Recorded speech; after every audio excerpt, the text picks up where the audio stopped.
It was 3:07 a.m. The old furnace in the Reynolds house had gone silent hours ago. Frost crept across the inside of the windows, and on the hardwood floor of the living room, 10-year-old Ella Reynolds lay motionless, blood trailing from the corner of her mouth. Her arms were curled tightly over her ribs, her breath shallow and broken. The boots came again. Hard, relentless. Each strike thudded into her spine like a hammer on drywall. The only sound louder than the beatings was the silence from the woman in the doorway. Janet. Ella's mother didn't move, didn't flinch. She stood calmly in her satin robe, arms folded, watching like a stranger might watch traffic. Her mouth painted in a thin line of rose lipstick, pulled into something between a smirk and a shrug.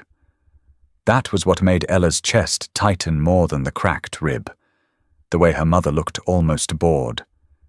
Victor, the man who had married into the Reynolds name after Ella's father died, towered above her like a storm cloud with fists.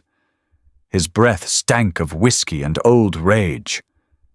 "You think someone's coming to save you?" he growled. His spit landed hot on her cheek. Ella didn't answer, couldn't. Outside, the snowstorm had thickened. Rockford, Illinois was wrapped in white silence. Bare trees swayed like shadows.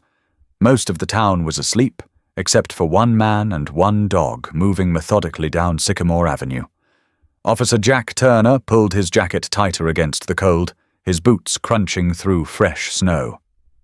Beside him, Max, his 6-year-old German Shepherd partner, walked with his usual quiet alertness. Max didn't just sniff the ground. He read it, felt it, interpreted every shift in wind and scent like a language only he could understand. Jack had walked this beat for years. He knew every crack in the sidewalk, every porch light that flickered on at odd hours. Tonight felt different. His fingers hovered over the edge of his flashlight. Max froze, ears forward, body tense, nose to the wind. "What is it?" Jack whispered.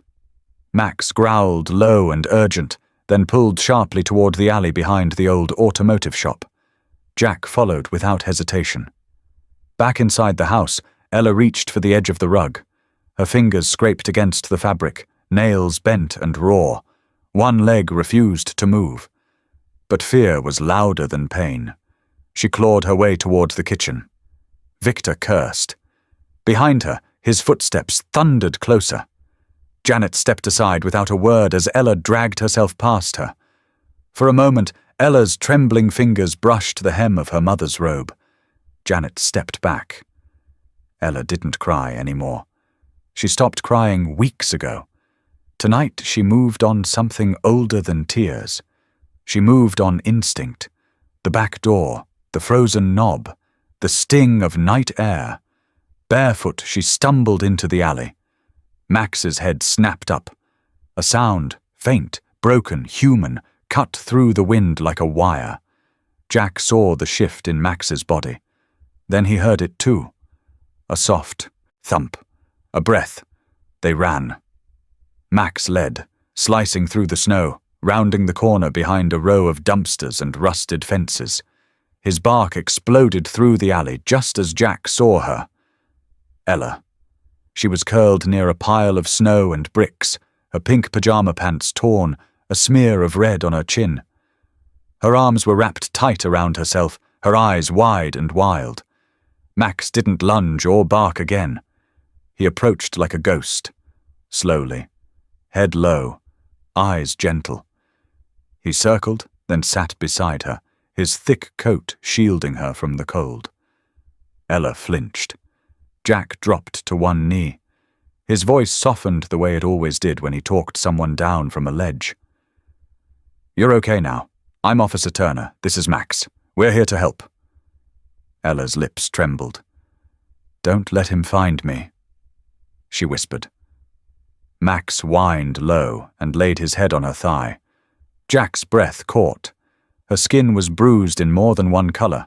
Fresh welts overlapped with old scars. He had seen injuries before, but this was systematic, controlled. Jack pulled his radio. "Dispatch, we need EMS at 134 Sycamore Alley. 10-year-old female. Severe trauma. Possible internal injuries. Cold exposure. Copy, officer. Ambulance en route." Ella didn't blink. She was too tired, but she didn't let go of Max. Sirens approached. Blue lights splashed across the alley walls. Paramedics moved fast. One of them, Cassie, crouched down beside Ella with a warm blanket and a quiet tone. "Hey, sweetheart. We're going to take care of you now." Max didn't move until Jack gave a soft command. "Stay with her." The dog climbed into the ambulance without hesitation. Ella's hand never left his fur. As the doors closed and the rig roared into the snow-covered street, Jack stood alone in the alley, steam curling from his breath. Then he looked back toward the direction they came from. Back to the house, back to the door that had opened for a child's scream but stayed shut for years. He didn't know yet about the basement. He didn't know about the journal hidden in the wall.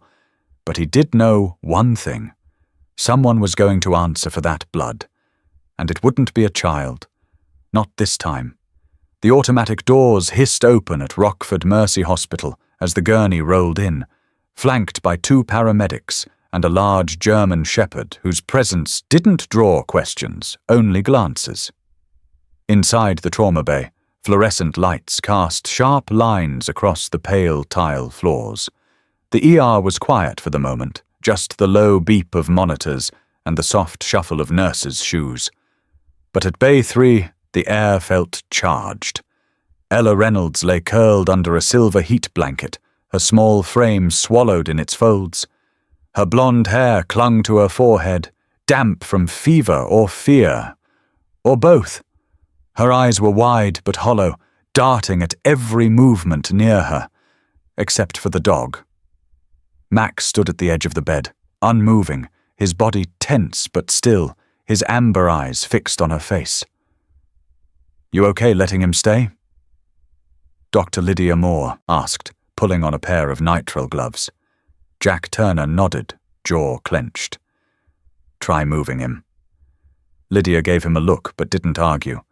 She was in her late 40s, practical and unflinching. Years in emergency medicine had made her immune to most horrors. But not this. She leaned over Ella, keeping her voice even. "Sweetheart, my name's Doctor. Moore, I just want to check where it hurts. Is that okay?" Ella didn't answer. Her chin quivered, and she shrank further into the blanket. Max let out a soft huff. Then slowly he stepped forward and rested his head on the side of the gurney. Ella's hand moved, barely a twitch at first, until her fingers found Max's fur. She gripped it, knuckles white. Her breath slowed, just slightly. "That's a yes," Jack said quietly. Dr. Moore worked carefully. The damage was worse than she'd feared.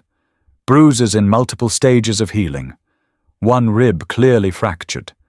Abrasions along her wrists and ankles, some fresh, some weeks old. Someone tied her up. She muttered. Ella flinched. "I'm sorry, honey," Lydia said, voice soft again. "Almost done." She finished the external exam and gestured for X-ray. An IV drip was already running fluids into Ella's arm. The girl hadn't said a single word since the ambulance. But she hadn't let go of Max. Jack stood just outside the curtain, arms crossed, face hard. "She say anything in the rig?" Lydia asked. "Yeah," he said. "Please don't let him find me." That landed heavier than either of them expected. Cassie, the paramedic, walked over from the chart station. She handed Jack the run sheet and whispered, "That kid, she didn't flinch from the cold." Just from us, Jack's eyes didn't move.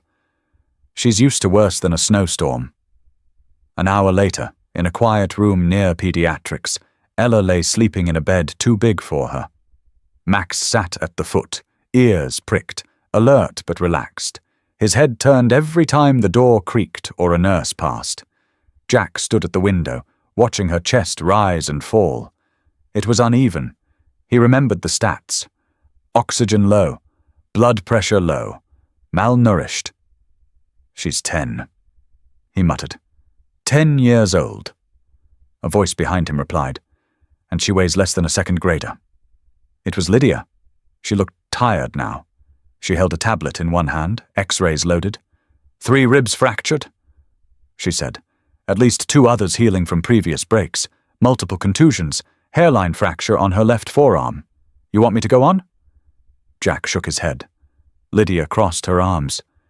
We've both seen ugly. But this isn't just abuse. It's calculated. Someone made her small on purpose. She didn't trust any of us, Jack said, except the dog. Max looked up at the mention of his name, then settled again. She trust him. Lydia said, I'd keep him close. Later that night, Jack returned to the room with a tray of food. Chicken broth, crackers, apple slices. Ella was awake, her grey eyes following him silently. Max was still beside her, unmoved. Hey, Jack said gently. Mind if I sit?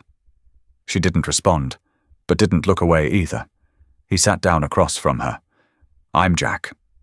Officer Jack Turner. This guy, he pointed to Max, is my partner. His name's Max. He's the smart one between us, a flicker. Barely. But something shifted behind her eyes. Jack continued, careful. You did something brave tonight. Got out, got to the alley. That took more guts than most grown men I know. Still nothing. Then her lips moved. Barely a whisper. He always finds me. Jack leaned forward. He's not going to this time. Ella's eyes locked on his. Her voice cracked, but it was steady. My mum watched. Shikard smiled. It hit Jack like a punch. He tried not to show it. Sometimes, she added, she brings him food while I'm in the basement. Basement? Ella nodded, with the chain. Jack stood slowly, his fists tight. He walked into the hallway and pulled out his phone. Briggs, he said to the dispatcher, I need a judge on the line. Tonight he turned back toward the window. Inside, Max had inched closer. Ella's hand was on his head again. Her eyes were closing. And for the first time, her body wasn't curled in fear. Jack took a breath. Something inside him clicked into place. This wasn't just another call. It was war. And it started with a journal. With a basement. With a mother's smile that belonged in nightmares. And with a dog who, against every rule in the department, was going to stay exactly where he was, because he was the only reason that little girl was still breathing. Tonight, Max was more than a K9. He was the one thing she still believed in. The lights in Ella's hospital room had been dimmed, but sleep didn't come easy. Jack stood just outside the glass, arms crossed, eyes locked on the girl inside. Nurses walked by with quiet footsteps, their shoes barely making a sound on the tile. Machines beeped softly in rhythm with Ella's uneven breaths. Inside, Max lay curled at the base of her bed, tail still, eyes open. He hadn't moved much in hours, but his ears twitched at every hallway whisper. He wasn't just resting. He was guarding. Jack took a breath and stepped inside. Hey, Ella, he said gently. She turned her head slightly, not quite meeting his eyes. Can I ask you something? He continued. Just a little more about the basement. Anything you remember? Ella's lips trembled. Her fingers reached instinctively for Max's thick fur. He nudged her hand with his nose, warm and steady. After a long silence, her voice came in a whisper. They smile when it hurts. Jack didn't speak. He let her sit in that space. Ella blinked slowly, then whispered again. They smile when they know I can't scream. Jack leaned in. Who smiles? She didn't answer directly. Instead, she said, There's a sound down there, when it's starting. Before the light goes off, he frowned. What kind of sound? Ella looked down at Max. Her hand gripped tighter into his coat. Then she whispered, almost inaudibly, a bell. Like a wind chime. Jack's eyes narrowed. In the basement? She nodded. It's right before the door shuts. The chain hits it. Jack froze. He stepped back out into the hallway and pulled out his phone, scrolled to the audio recording from the body cam that had been running when they found Ella in the alley. He tapped to play the last 20 seconds before they reached her. Snow crunch. Max's bark. Then, faint, buried under wind. There it was. A distant metallic jingle. Not random. Rhythmic. He hit pause. From the bed, Max suddenly stood up. He turned to the sound, ears up, tail stiff. He didn't bark. He just stared. Jack noticed. He rewound and played it again. Same reaction. Max's eyes went wide, then narrowed. His nose twitched. That's it. Jack muttered. He knows that sound. He slipped out of the room and headed downstairs to the main lobby.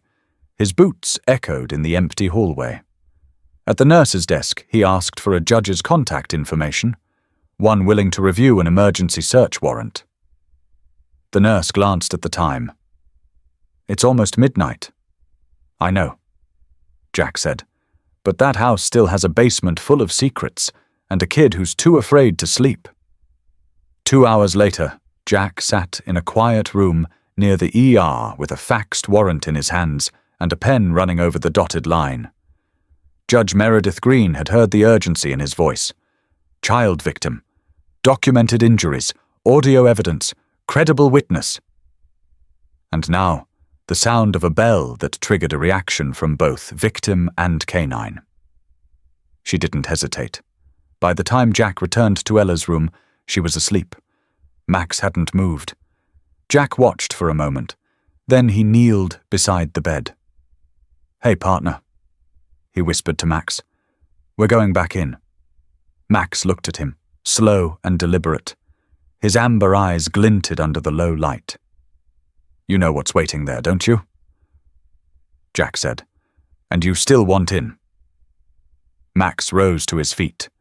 The dog didn't wag his tail. He didn't bark. He just stood tall, head level, like a soldier hearing the call to deploy. Jack tapped 2 fingers to Max's collar. We finish this. Across town, the house at 132 Sycamore sat quiet under a thin blanket of snow. The porch light flickered. Curtains drawn. No movement. But inside the basement, past the scuffed wooden door and down the cold concrete steps, a wind chime still hung crookedly from a rusty hook on the wall. And beneath it, barely visible in the dark, a small streak of dried red stained the floorboards. The bell swayed once, then stopped. The sun had barely cracked the horizon when 2 squad cars pulled up outside the modest beige house at 132 Sycamore Street. Snow clung to the front lawn, unshoveled, the porch steps iced over and creaking under the officers' boots. Jack Turner climbed out of the lead cruiser, the signed search warrant folded in his chest pocket. Max jumped down from the back seat, landing with quiet precision. His nose twitched once toward the house, then again, sharper. He didn't bark. He just stared. Behind Jack, Detective Miguel Varela joined him. Late 40s, no nonsense, grey creeping into his buzz cut. He glanced at the windows. Curtains still drawn tight. This the one? Jack nodded. Where it all started. Jack approached the door and knocked. It opened almost immediately. Victor Hargrove stood in the frame, as if he'd been watching. Early 40s, thick forearms crossed casually over his chest. He wore a flannel shirt and jeans. His jaw was square and unshaven, and his tone was almost friendly. Morning, officers. Something I can help you with? Jack met his gaze without blinking. We have a search warrant. Step aside, Victor didn't move right away. He cocked his head, trying on a smile that didn't fit. A warrant? What for? There's got to be some mistake.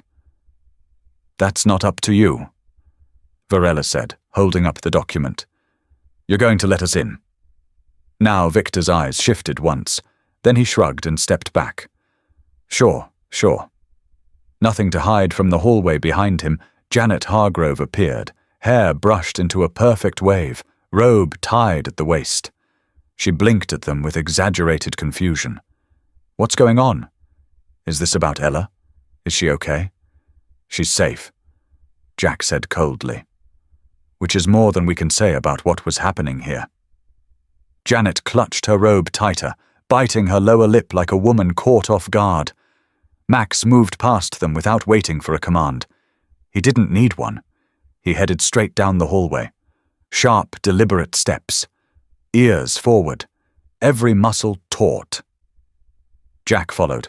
The house was painfully normal. Framed family photos, a hallway mirror, a Bible verse embroidered on the wall. But Max didn't pause for any of it. He stopped at a door at the very end of the hallway. Basement. Jack tried the knob. Locked. Max growled low. Varela arrived behind him with one of the rookies, Officer Landon Kessler, young and solid, crowbar already in hand. One glance from Jack, and Kessler went to work. The frame cracked with a sharp snap. The door flew open. Cold air rushed out. Stale. Damp. And something else. Max didn't hesitate. He bounded down the stairs, barking once sharply, then going silent. Jack followed, flashlight already in his hand. The basement was unfinished, concrete floor, exposed beams. But that wasn't what made Jack's stomach twist. It was the scene near the far wall. A single chair sat in the center, one leg splintered, the seat cracked. An iron chain was bolted into the wall. The loop at the end frayed, stained, too small for an adult wrist. Above the chain, etched into the wall with something. Sharp. One word stood out. Liar. The flashlight's beam landed on a wooden beam with marks carved across it. Dozens of them. A child's height. Tally marks, like days. Max stood at the base of the wall, nose pressed against the brick, unmoving. Janet's voice floated down from the top of the stairs. Is this really necessary? Jack climbed back up slowly, face unreadable. You want to explain that room? She blinked at him. It was just discipline. Victor's way was strict, sure, but she needed boundaries. Kids lie. Officer Jack's hands clenched at his sides. She was chained to a wall. Janet didn't flinch. And how do you know she didn't put herself there? Ella's dramatic. Always has been. Victor leaned against the doorframe. You know how kids are. Say one thing when they're mad. Cry abuse when you take their phone away. Varela looked ready to explode. Jack stepped forward. Voice low. Controlled. She didn't say anything. Not at first. You know what did? He pointed to Max, who now stood beside him. This dog. He heard the bell. Janet raised an eyebrow. Bell. There's a wind chime in that basement. Hung right above the chain. She said it always rings before the door closes. You know what else? It's on the audio. From the night we found her, Victor's posture shifted. Just a twitch. That's circumstantial, Janet said quickly. No, Jack replied. That's proof. And it's only the beginning. Varela stepped in with cuffs. Victor Hargrove, you are under arrest for felony child abuse, unlawful confinement, and assault. Victor's face turned red. This is insane. Jack didn't blink. You chained a child in a basement and called it parenting. As Varela cuffed him, Max let out a low, sharp growl. He stared at Janet, unmoving. For the first time, her smile faltered. Jack stepped closer. You watched it happen. You didn't stop it. You smiled. Janet's mouth opened, closed. You don't understand. I understand perfectly, Jack said. And so will a jury. Max moved forward, positioning himself between them and the stairs. Not barking, not snarling, just standing there. A wall, a protector. Janet looked at the dog, then at Jack. He's just a dog, she said. Jack shook his head. No, He's the one who saw the truth when no one else would. He turned toward the basement one last time. It's not just concrete and walls down there. It's a crime scene, and for the first time in years, the house at 132 Sycamore began to feel less like a home, and more like what it truly was, a place where evil wore clean shirts and polite smiles, and where the only honest sound was the jingle of a bell echoing down a stairwell. The basement was still as they taped off the scene, but Max wasn't done. He paced the far wall slowly, nose skimming the concrete like a metal detector tuned to memory. The officers upstairs were busy, cataloguing the chains and restraints, but down here, Max moved with purpose. Jack stood nearby, watching his partner. "Talk to me," he murmured. Max stopped, ears up, tail stiff. Then, with a sudden growl deep in his chest, he pressed his nose against the corner seam between two cinder blocks. He sniffed hard, then pawed the wall with sharp, deliberate strikes. Jack stepped closer. "What is it, boy?" Max barked once, sharp. Then he sat, eyes locked on that spot. Jack ran his hand across the wall. The surface felt wrong, too smooth in one section, like someone had tried to patch it with fresh plaster. "Varela!" Jack called up the stairs. "I need you down here." Moments later, the detective joined him. Jack pointed at the wall. "He's signaling." Could be something behind it. Varela knelt, tapping the brick with the butt of his flashlight. Hollow. He grabbed a pry bar from the evidence case. 2 strikes. A crack. The block gave way. Behind it, tucked inside a hollowed space, sat a small wooden box. The edges were scuffed. The lid was warped. Jack pulled it out slowly, gloved hands steady. Max stepped closer but didn't move beyond Jack's side. He just watched. Jack opened the lid. Inside was a spiral-bound notebook, the kind a child might use in school. The cover was faded pink, bent and stained. Along the edges, smudges of dirt and what looked like old, dried blood clung to the paper fibers. Jack swallowed hard. He flipped the cover. The first page was written in shaky, uneven handwriting. A child's. June 3rd. He locked me in again. My stomach hurts. I counted spiders so I wouldn't cry. Jack turned another page. July 14th, he hit me with the belt. Mom watched. She smiled. I wanted to disappear. August 29th, I tried to be quiet, but he heard me breathing. I wish Dad was still here. Maybe he would hear me crying. Each entry was dated. Each line catalogued another moment of pain, another wound buried under silence. Some pages were stained. One had the imprint of a handprint, partial, small.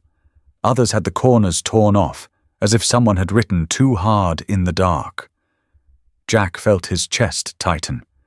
He turned one more page. Near the back of the book, scrawled in red marker that had faded into a rusty brown, were the words, "If anyone finds this, please believe me." He didn't speak, didn't need to. Max stepped forward and nudged the box with his nose, then looked up at Jack. Varela was silent for a moment. When he finally spoke, his voice was low, almost reverent. She wrote her own case file. Jack closed the notebook carefully and slid it into an evidence bag. "More than that," he said. She wrote her survival. Upstairs, Janet sat stiffly in a wooden chair, arms folded, face blank. Victor was already being processed in the back of the squad car. Jack came up holding the bag. He placed it on the table in front of her. "You want to explain this?" Janet glanced at it. Didn't touch it. She made things up. Always did. "No," Jack said. "She documented everything you let happen. Every day, every bruise, every scream behind that locked door. She's a child. She's a survivor." Janet shifted slightly, but her eyes held no remorse. Jack didn't flinch. "We found it hidden in the wall." Right where Max led us. Right where you thought no one would ever look, Janet gave a bitter smile. Dogs can't testify. Jack leaned in close. No, he said, but juries listen when the truth is this loud. In the hallway, Max sat like a sentry, still and proud. Officers passed him on their way to and from the basement, but no one disturbed him. They felt it too. He hadn't just sniffed out evidence. He had found Ella's voice, and finally, someone had listened. Franklin County Courthouse stood like a stone fortress against the gray sky. Its steps were worn smooth by decades of footsteps, but today felt different. Today they were carrying something heavier than evidence. They were carrying a child's voice. Inside, courtroom 2B filled quickly. Reporters whispered in the back rows. Social workers clutched notepads. A pair of local pastors sat in the gallery, silent and tense. At the front table, Assistant District Attorney Claire Monroe stood reviewing her notes. Her lips pressed into a tight line, jaw tense with focus. Jack sat on the right side of the gallery, uniform crisp, arms folded. Max lay at his feet, silent but alert, head raised, eyes already watching the witness stand. He hadn't taken his gaze off it since they walked in. The courtroom buzz died the moment the bailiff stood. All rise. Judge Karen Whitmore entered, black robe sweeping as she took her seat. She was in her early 60s, silver hair cut short, sharp green eyes that had seen through more lies than most people ever heard. Everyone sat. Next witness, Judge Whitmore said. Claire rose. Your Honor, the prosecution calls Ella Reynolds to the stand. Whispers rippled. Heads turned. From a side door, Ella appeared, escorted by a court-appointed child advocate. She wore a navy blue dress, sleeves long enough to hide the scars on her arms. Her blonde hair had been neatly brushed, though one strand curled stubbornly over her cheek. She looked very small in the doorway. Max stood. Jack placed a hand on the dog's neck, whispered, "Stay." But Max didn't sit. He didn't move forward. He just stood there, silent, tall, still, like a statue of loyalty. Ella glanced at him. Her eyes, clouded with fear, met Max's for a moment. And she walked. Every step echoed louder than the last. She climbed into the witness chair with help. Her feet didn't reach the floor, her hands twisted in her lap. The bailiff leaned down, his voice softer than usual. "Do you promise to tell the truth?" Ella nodded, then whispered, "Yes." Claire stepped forward slowly. "Ella, do you know why you're here today?" Ella hesitated. "To tell them what happened." "That's right," Claire said gently. "You don't have to be afraid. Just tell it in your words." Ella's eyes darted toward the defense table. Victor Hargrove sat there in a prison orange jumpsuit, shoulders hunched, his jaw clenched. Next to him, Janet wore a soft grey blouse, her hair pinned up, hands folded. She didn't look at Ella. Ella looked away. Her voice was barely audible at first. "They never stopped hurting me." Claire paused. "Who?" Ella swallowed.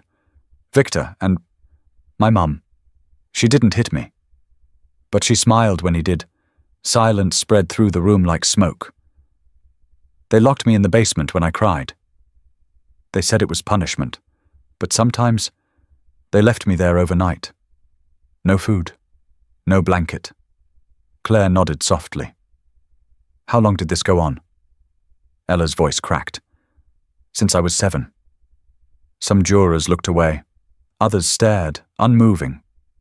Claire let the pause sit, then asked, "Ella, do you remember what you did when you were alone down there?" Ella nodded. "I wrote." "In your journal?" Another nod. "Why?" "Because I knew no one would believe me. Not if I just said it, but maybe if they saw it written down." Claire retrieved the journal from the evidence table, sealed in plastic. "Is this yours?" Ella's eyes locked on it. She nodded again. Claire stepped back. Ella, was there anyone who helped you? For the first time, Ella looked directly at the jury. Her voice was soft, but steady. Max? A ripple moved through the room. Claire raised an eyebrow. Can you tell the court who Max is? Ella pointed to the German shepherd by Jack's feet. He's a police dog. Officer Turner's partner. But that night, he was mine. Claire leaned in slightly. What do you mean? Ella's voice caught, then rose. They found me in the alley. I couldn't move. I was freezing. But Max came to me first. He didn't bark. He didn't look away. He just stayed. A long silence followed. Ella blinked back tears, then said louder, he stayed. Even when I couldn't talk, even when I was too scared to move, he never left. He listened. Claire's voice cracked for the first time. Thank you, Ella. I have no further questions. As she stepped away, the room held its breath. Then Judge Whitmore cleared her throat. Defense? Victor's lawyer stood awkwardly. He shuffled papers he no longer believed in. Miss Reynolds, do you sometimes exaggerate? Ella looked him dead in the eye. No, but you're welcome to read every word in that book. She pointed to the journal. I wrote down the pain. The dates, the bruises, my mom's smile. Every time I thought I might not wake up. The lawyer fumbled. No further questions. As Ella climbed down from the stand, Max finally moved. He walked up to her slowly, gently. She dropped to her knees and wrapped her arms around his neck. For a full minute, the room didn't move. Judge Whitmore broke the silence. This court will recess for 10 minutes. As the judge left the bench, Jack stood. He didn't say anything. He just reached down and touched Max's shoulder once. Max had done what no one else could. He gave a child the courage to speak. And for the first time in 3 long years, Ella Reynolds had been heard. The jury deliberated for just under 3 hours. It could have been less, but the foreman, a quiet man with kind eyes, had insisted they reread parts of Ella's journal aloud. No one objected. No one could. Inside courtroom 2B, the air was heavy when the bailiff returned with the folded verdict slip. Ella sat between her child advocate and Officer Jack Turner. Her shoulders were straighter than they'd been days ago, but her fingers still curled tightly around the edge of her seat. Max lay at her feet, alert, not anxious, just present, always present. Judge Whitmore unfolded the paper. On the charge of aggravated child abuse, how do you find the defendant, Victor Hargrove? The foreman stood. His voice didn't waver. Guilty.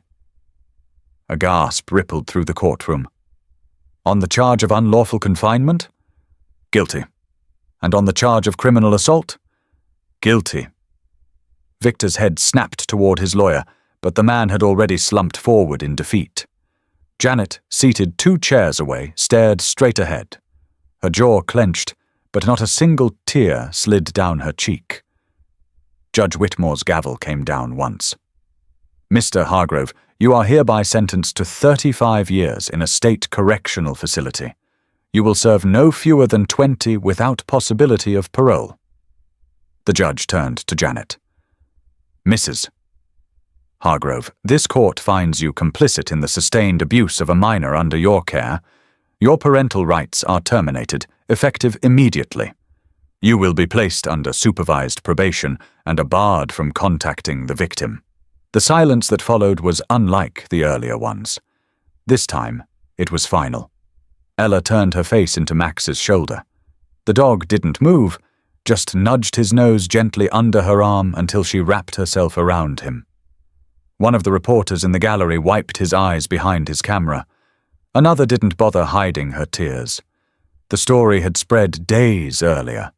The trial of a stepfather who beat a child and a mother who smiled while it happened.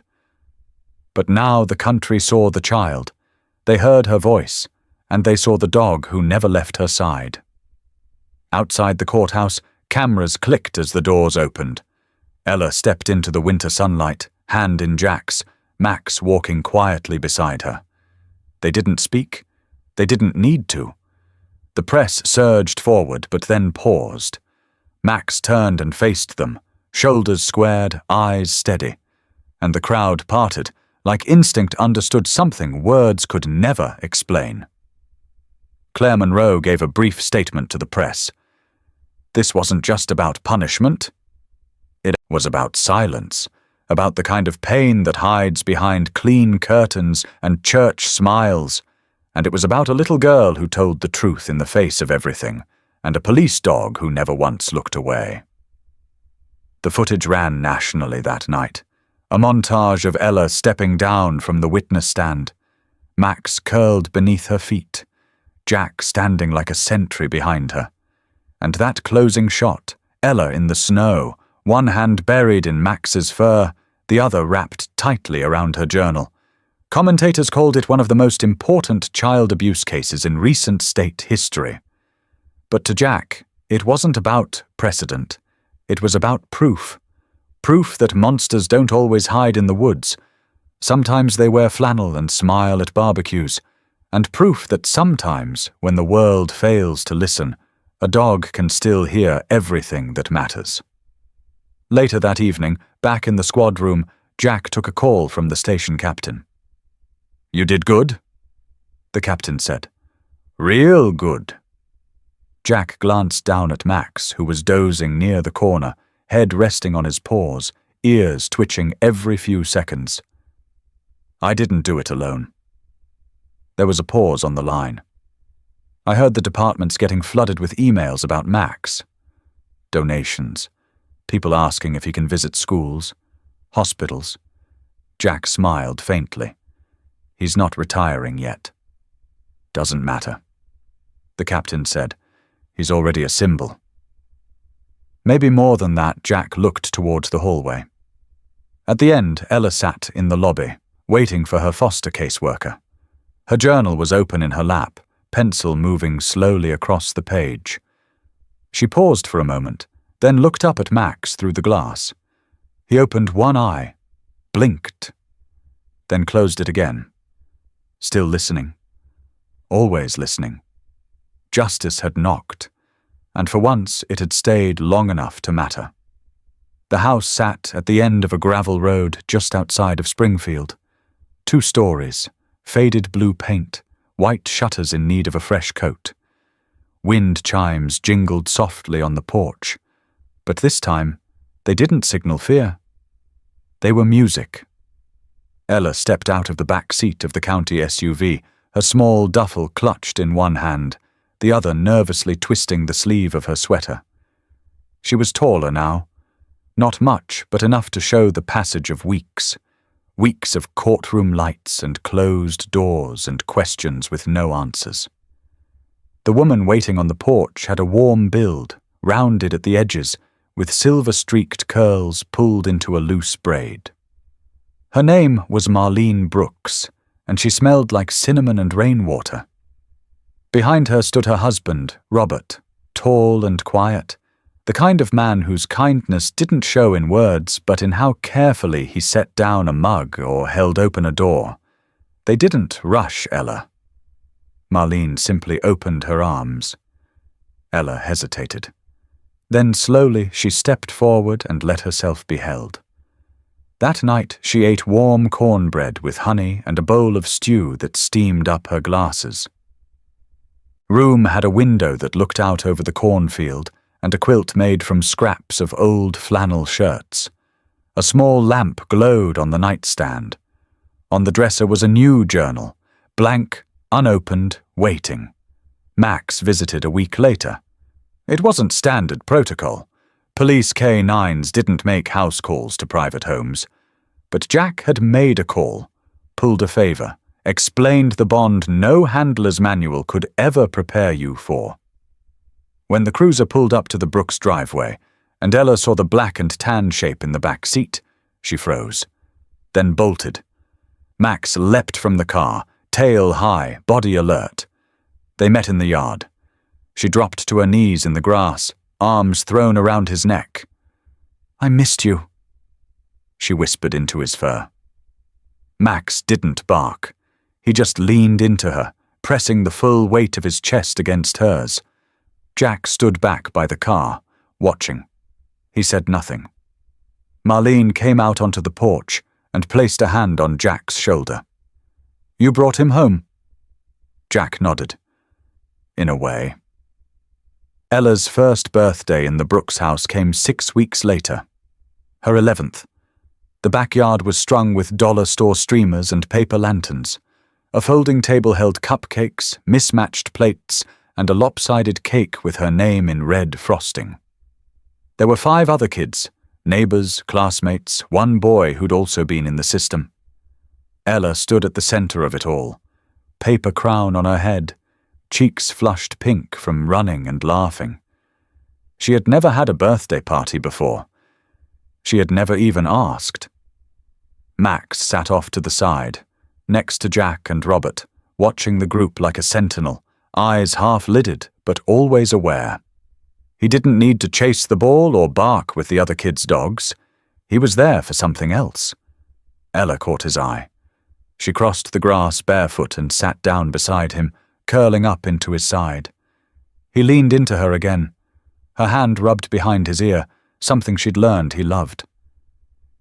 "They said I should make a wish," she said quietly. Max didn't move, but his tail thumped once. "I already did," she whispered, and it came true. Jack overheard it but didn't interrupt. He turned to Robert and smiled. "You ever seen a dog that knows how to carry weight like that?" Robert nodded slowly. "He doesn't carry it. He absorbs it, like he makes it his own so she doesn't have to." Ella stood to rejoin the party, her smile easy, unforced. Not a smile practiced in front of mirrors like Janet's. Not a smile to cover fear. This one came from somewhere deeper, from the kind of peace that sneaks in slowly, quietly. Later that night, after the kids had gone and the cake was mostly crumbs, Ella sat on the porch swing with a blanket over her knees. Marlene brought out cocoa. Jack leaned against the railing. Max lay at Ella's feet. "Will he keep visiting?" she asked, her voice soft. Jack nodded. "As long as you want him to." "What if I want him forever?" Jack didn't answer. "Right away." He looked at Max, then at Marlene, who gave the faintest nod. "Well," Jack said, "it just so happens there's a K9 retiring early. Medical reasons, nothing serious, just needs a quiet life." Ella's breath caught. "Is it Max?" Jack smiled. "He asked for you by name." Ella dropped her mug, and before anyone could stop her, she threw her arms around Max again. He groaned under the weight, tail slapping against the porch, eyes closing. And somewhere in the cornfields behind the house, a wind picked up and rang the porch chimes. This time, the bell didn't bring fear. It brought home. Jack had always known silence could speak louder than words. He had felt it most the day his daughter stopped speaking entirely. No screams, no protests, just a final terrible quiet that told him everything was already too late. But now, silence meant something else. It was in the way Ella sat at the kitchen table, her head tilted, pencil moving carefully over paper. Max lay nearby, eyes half-lidded, ears relaxed. The light from the window spilled across the drawing, an outline of a dog mid-stride, chest wide, eyes focused. A soldier, a shadow, a guardian. She colored in the vest last. Ella's handwriting had improved. It still had the uneven slant of someone who'd spent years hiding in corners, but the letters stood taller now, more sure of themselves. Her letter came on a Tuesday, folded twice, and slipped inside a homemade envelope drawn with blue paw prints and stars. Jack didn't open it right away. He found it waiting on the seat of his cruiser, tucked under the radio. He stared at it for a long time. When he finally opened the paper, something shifted inside him, like scar tissue tugging open around an old wound. "You didn't just find me," the note read in her shaky hand. "You listened." His throat clenched. Outside the cruiser window, the late afternoon sun was slipping below the tree line. He pulled into a rest stop along Route 12, somewhere between Franklin and Springfield, and parked behind a broken-down picnic bench. Max stirred in the back seat, sensing something. Not danger, just emotion, thick in the air like humidity before a storm. Jack lowered his head, the letter still in his hand, and let the tears come. He hadn't cried in years, not at the funeral, not during the trial, not even when his wife left. But now, here he was, an aging officer in a beat-up patrol car, undone by 12 scribbled words and the steady presence of a dog who had never once looked away. Max nudged the cage divider with his nose. Jack reached back and unlatched the gate between them. Max stepped forward and rested his head against the driver's seat, eyes fixed on Jack. Just breathing with him. "She lived," Jack whispered. "This time, she lived." He let his hand fall onto Max's head, fingers threading through the coarse fur behind his ears. "You did that," Jack said. "You stayed when I couldn't." He thought, back to that first call, the reports of screams, the burned-out trailer, the little girl who wouldn't talk. Max had found her under the porch, blooded, silent, but still breathing. He had stayed beside her even when the medics came, even when they pulled her away. Jack folded the letter and placed it inside his jacket pocket. He wasn't going to file this one. He was going to keep it. At the station, the chief asked him if he'd thought about retiring. Jack looked over at Max, who was curled under his desk like he owned the place, nose twitching in his sleep. "Maybe one more year," Jack replied. That evening, when he stopped by the Brooks house to drop off some paperwork, Ella met him on the porch. She handed him another drawing, Max this time, not as a K9 but as a superhero, cape flapping, eyes bright. She grinned shyly. "I made one for you, too." It was a sketch of Jack, standing beside Max, both looking up at a girl with a balloon. On the balloon, Ella had written one word. "Safe." Jack laughed softly, holding the paper like it was made of glass. "You got a real gift, Ella." She shrugged, but her cheeks flushed. "It helps. When I remember stuff." "Drawing." He nodded. "You know," she added, her voice quiet. "I used to think no one saw me." Like I was invisible, Jack looked at Max. "Well," he said, "that guy right there doesn't miss a thing." Ella reached down and hugged Max again, resting her forehead against his. Jack turned back to the cruiser with a full heart and a new thought he hadn't dared let in for years. Some wounds never vanish, but maybe they don't need to. Maybe they just need someone to stay long enough for them to heal. The old church had been empty for years, roof sagging, pews warped, dust hanging like memory in the air. But today, it was alive. The building had been transformed. Soft lighting filled the room, warm wood beams restored to their former dignity. Children's drawings covered the walls. Laughter echoed down the halls, not the hollow kind, but the genuine kind, raw, real, and new. A carved wooden sign hung above the entrance. Max's Watch a Place That Listens outside, people gathered under a wide tent. Reporters stood shoulder to shoulder with ranchers, city officials, and school teachers, local families, volunteers, survivors. Jack was in his dress blues, though they didn't quite fit like they used to. He stood quietly by the edge of the crowd, hands folded, eyes on the stage. Max sat beside him, now grayer than ever. His eyes were still alert, still knowing, still listening. Ella walked onto the small stage. She was 13 now, taller, her posture steadier. Her hair fell in soft curls down her back, a yellow ribbon tied neatly behind her neck. She looked out at the sea of faces, Not afraid, not hidden. In her hands she held a single piece of paper. Her voice, when it came, was clear. When I was younger, I didn't think anyone saw me. I thought I was just noise in a world too loud to hear kids like me. She paused, but someone did. She turned to the statue beside her, a life-sized bronze of Max. The artist had captured everything: the strong stance, the patient eyes, the slight tilt of his head as if always listening. At its base, a single line was etched into stone. He stayed. That's why I'm alive. Ella swallowed hard.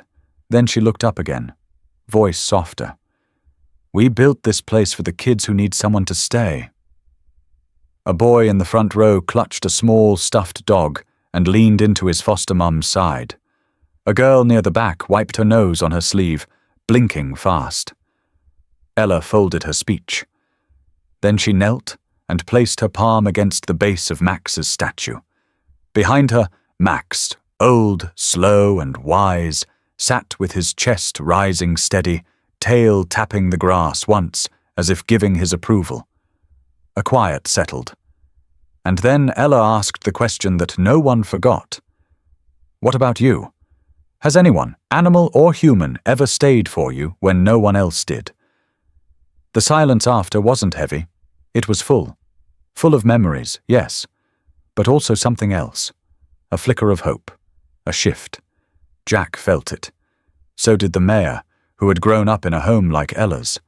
So did the veteran in the back, who'd once tried to train Max and failed, and now realized the dog had never needed training, just purpose.